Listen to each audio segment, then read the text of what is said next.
Microsoft Outlook Modern Authentication Part 2. Several weeks ago, I posted a video about Microsoft announcements. Users must comply with the modern authentications for Outlook.com, Hotmail.com, and Live accounts using the POP or IMAP connections. If you have not watched that video, I recommend that you watch it. The link is in the description.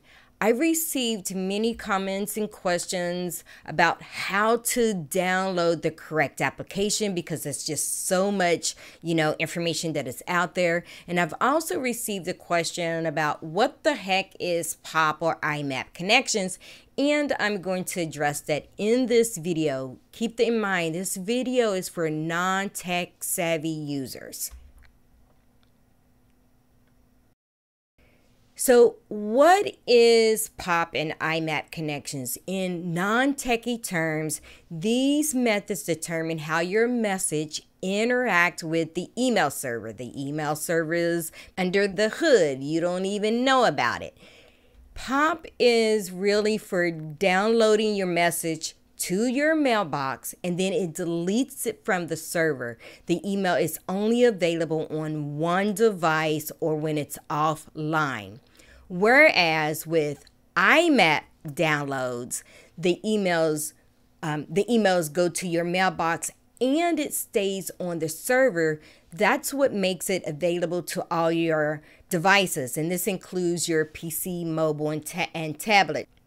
So at some point during your original setup, way back when, you had applied the proper POP or IMAP settings. These images just here just to jog your memory. Some of you may say, yeah, no, I don't remember that, and that's okay.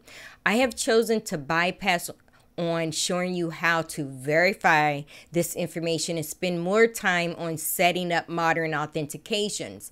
The reason being is you may be getting a reoccurring password prompt and can't sign into your account anyways. And secondly, if you receive an email from Microsoft in June, you have one of these settings. So here's the solution. Download the latest Outlook application on your device. I will show you how to do this a little later on in the video. So let me address some of the questions that I have received.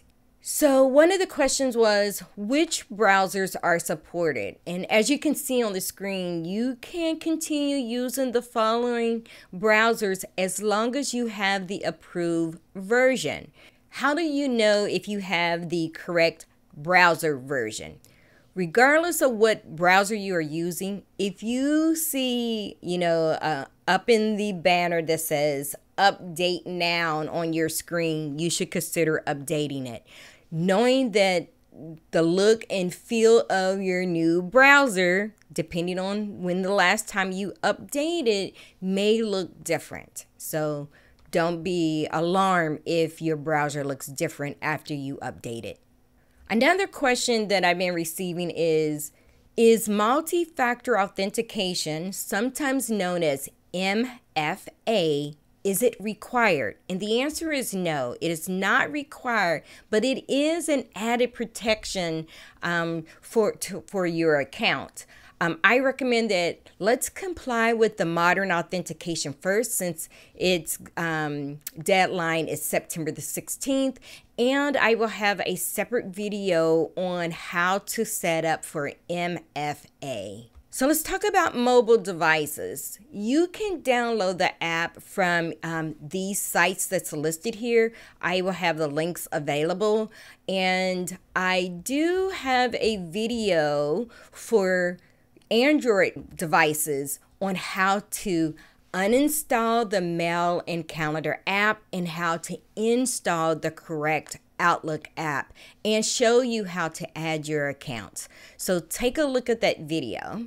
For Apple devices, I will have a link to a video as well. So let's talk about your PC or your tablets. You can download the latest Outlook applications from the Microsoft Store, Google Play, or the Mac Store. And I'm going to show you how to download from the Microsoft Store, but the process is going to be similar for the others. Before I get into the demonstration, I have shared that I have links available for you.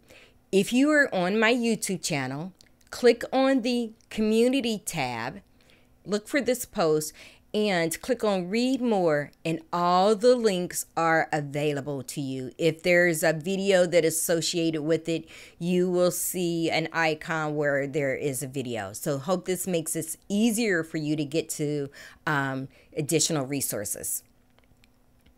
So I have already clicked on the link for Outlook for Windows. I'm going to click on the download. You will see that it download the application on your computer. Just go ahead and say open file, and you're going to run it. I already have it on my computer, so go ahead and run it.